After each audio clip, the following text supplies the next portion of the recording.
What's up guys? So I got a busy day today with a lot going on and not going to be able to do a full vlog edit. So figured what I could do is mention some stuff. One of those is I wanted to give some advice for keto and what's been working for me. I get a lot of questions on a couple things and I'll go ahead and address those. And so cue the intro.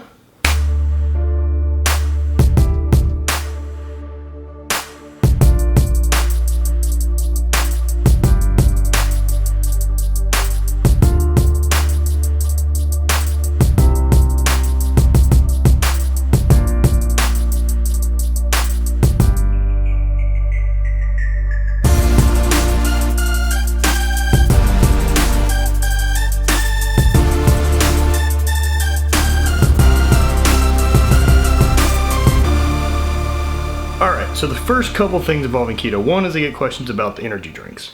I answered this in a previous video.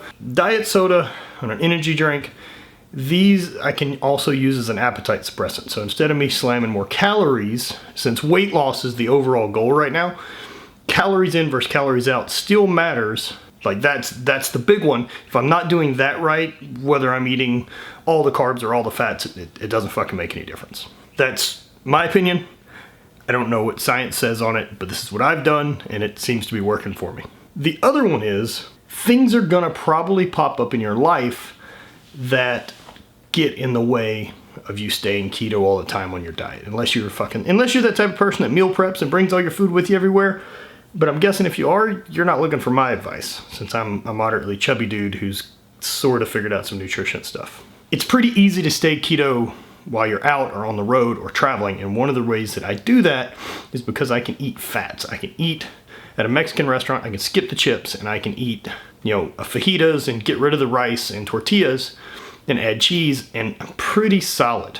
This goes back to the other part. I mean, you can do as you wish, but unless you're on that caloric deficit, it doesn't fucking matter. One of the biggest changes I noticed in how I feel being on a keto versus, let's just say, a different diet is my appetite is far more satisfied on a high-fat diet. The fasting at this point that I'm doing, basically doing intermittent fasting every day. I am typically finish dinner around 7:30, 8 o'clock, and I don't eat again until almost noon the next day.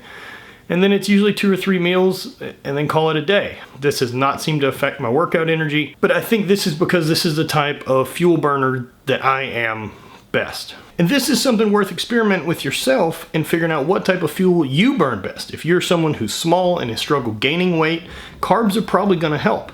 Whereas myself, I've never had any issue gaining weight or strength, so fat has worked very, very well for me. Carbs, for me, I blowed up very well, but I've never done a low-fat, high-carb diet like a strict bodybuilder. I just seem to not be able to maintain it with the lifestyle I have and how much I eat out, and I'm doing stuff like that. So in short here, don't sweat the small details until you're far enough dialed in that those things are going to be variables that matter.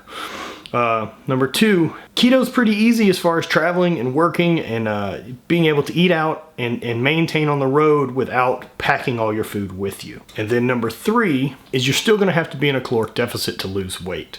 So what I recommend to people who are starting to do keto is start tracking day 1 and try to be consistent so that you can watch the scale and see, are you losing or are you gaining, and then make your adjustments based on that. Still remember that unless you are in goddamn cuckoo clock. Unless you have 3,500 calories in deficit, you're not gonna lose a pound.